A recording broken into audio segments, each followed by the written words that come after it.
somewhere deep inside, you know what kind of person you were designed to be.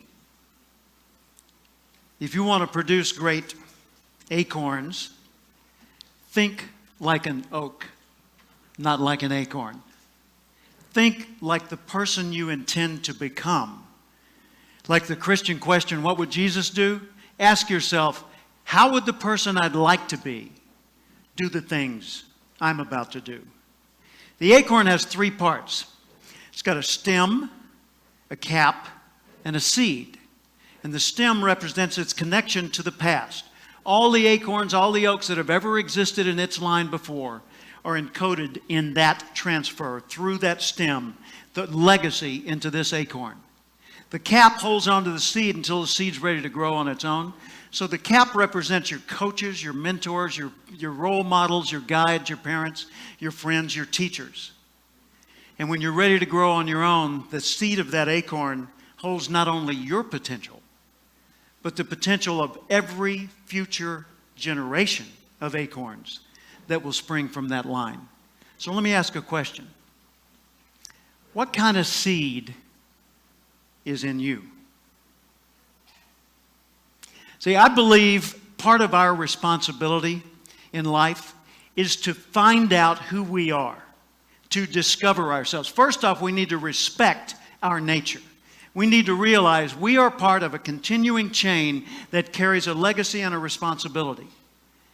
And if that's the case, then we need to recognize that we were not biological coincidences. I believe there's a creator, and I believe you were intentionally created for a myriad of purposes. There are many things we can do with our lives. And I think it's our job to find out what those things are and to do them as well as we possibly can so that we're passing along the right imprint for the next generation.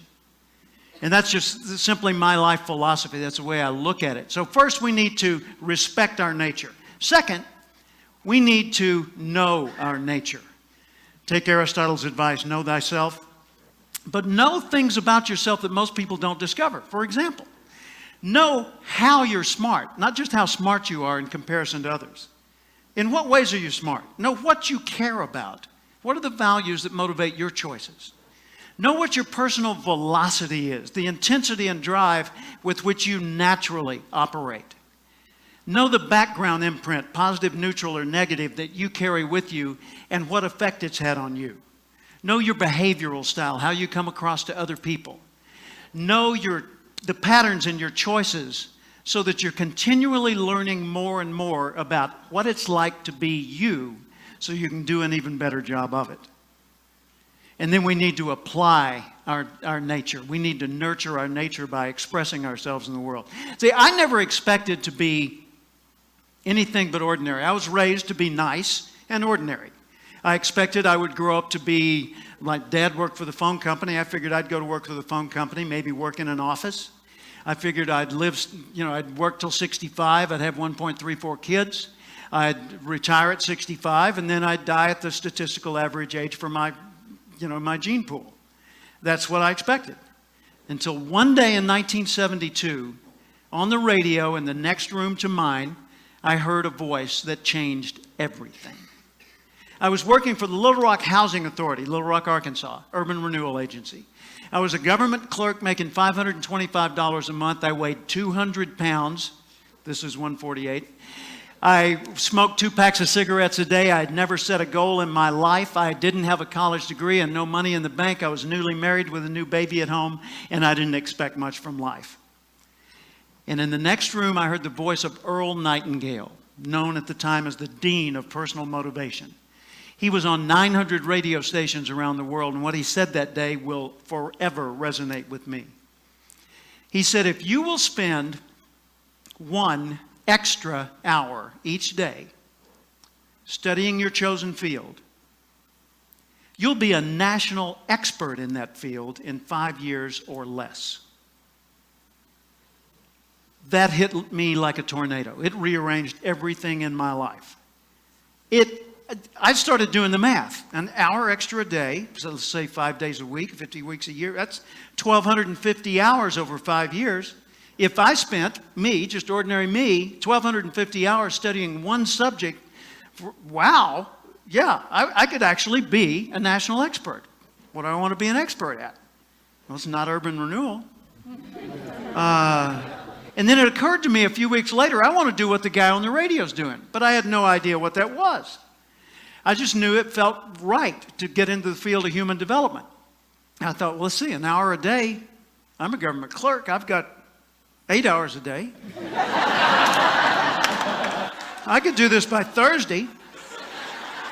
And then I started thinking about what he had said, and I took him seriously, an hour a day. I focused, well, I thought I was kind of behind the game, so I needed 2 hours and 3 and 4 and 5.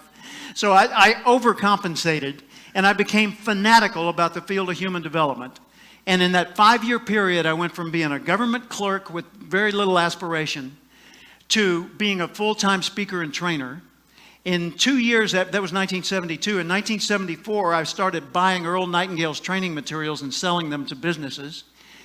By 1984, his company was selling my training materials worldwide. They sold $3.5 million worth of one of my first audio albums in the first 2 years it was out. I was blown away. His formula works, and I've seen it work for hundreds and even thousands of people in the many, many years since that time that I've been sharing that message. Think about that. If you were to focus you here, TED audience, if you were to focus a half an hour a day, extra, just beyond the TED Talk that you always watch, right? Every day. Okay, beyond that, if you were to focus a half an hour of study on one field of endeavor for 5 consecutive years, you'd not only transform you, you'd transform the world around you. And we collectively would transform the world as we know it today. You and I were born with the gift to make this a better place. Even if we didn't improve, we could make the world better right now. We could encourage people, compliment people. We could solve problems. We could pick up trash. We could fix things. We could bring new ideas. But as you grow, you become a bigger source for the rest of life to express itself through you. You were put here for a reason. It's contained in that acorn. So nurture your nature. Figure out, first off, I am valuable. Accept that. I want to know who I am, and I want to know how I operate and how can I understand me better. And then I want to nurture that nature. I want to apply myself in the world and put myself to work in such ways that the rest of the world says, well, that's cool. If he or she can do it, I could probably do it. I wonder how they did it. And then we start spreading that, and the ripple goes worldwide. So ask yourself every day, how would the person I'd like to be do the things I'm about to do? Thank you.